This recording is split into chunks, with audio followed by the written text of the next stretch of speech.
चाहता हूँ, बस इतना बताना चाहता हूँ प्यारे, हम अगर पीर बन के आते हैं हमें वीआईपी मकान चाहिए, इससे मतलब नहीं है बिस्तर हराम का है कि हलाल का है। हम अगर बैठे हो 8-10 गाड़ियां आगे पीछे चलने वाली हो, इससे मतलब नहीं है रिसीव करने वाले शराबी है कि जुआरी है। और तुम्हें खुदा का वास्ता दे के कहता हूँ, खुदा अपने आप पे सितम न करो, अपने आप पे जुल्म न करो।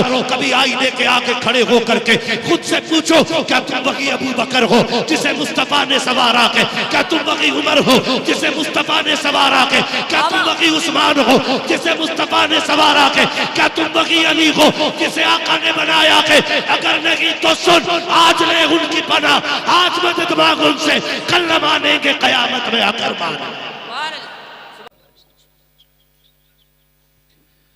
मैं सबसे पहले मुबारकबाद पेश करता हूँ अरकान जलसा, जिन्होंने कई महीनों से अनथक मेहनतें और कोशिशें की और इस महफिल को सजाकर इस मकाम तक पहुंचाया कि हमें और आपको बैठकर अल्लाह और उसके रसूल की बातें करने का मौका मिल गया है। मौला करीम तमाम अरकान कमेटी, बानियाने जलसा और हुजूर के तमाम दीवानों को दीनों दुनिया की भलाइयाँ नसीब फरमाए। मिंबर रसूल पर उलमाए अहले सुन्नत का नूरानी काफिला जलवागर है। अभी आपने नकीब अहले सुन्नत हमारे भाई शाहिद रजा साहब बड़ी खूबसूरत शायरी मुलाहिजा फरमाई। ये बात हकीकत है कि मुअर्रिख जिस बात को 100 सफ़हात में कहता है, मुकर्रिर उस बात को 1 घंटे में कह देता है, और जिस बात को खतीब 1 घंटे में कहता है, शायर अपनी शायरी में उसे 1 मिनट में कह लेता है। समंदर को एक कूजे में जो इकट्ठा कर दे उसी को शायर कहते हैं। शाहिद रजा साहब बरेली शरीफ का जिक्र कर रहे थे, तो यकीन जाने कि मैं तकरीबन 2008-9 में पहुंच गया था। और ये करम है रब का कि जामिअतुल रज़ा के अव्वलीन फारिगीन में हमारा नाम आता है।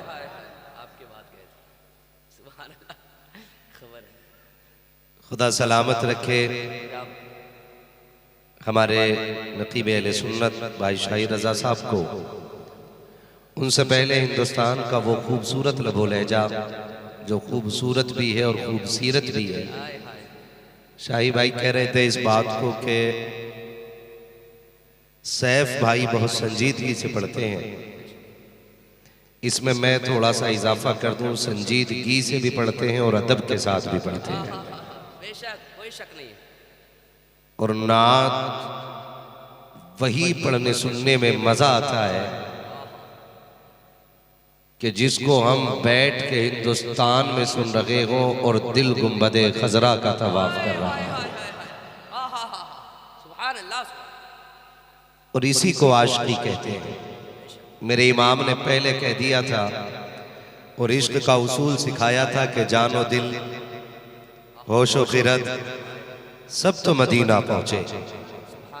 सिर्फ एक ये मिसरा बता रहा है कि आशिक जिस्मानी तौर पे हिंदुस्तान में रहते हैं लेकिन दिल उनका मुस्तफ़ा के मदीने में रहता है। जानो दिल होशो खिरत सब तो मदीना पहुंचे, तुम नहीं चलते रजा सारा तो सामान गया। तुम नहीं चलते रजा सारा तो सामान गया। भाई सैफ रजा कानपुरी ने जितना भी पढ़ा बहुत अच्छा पढ़ा।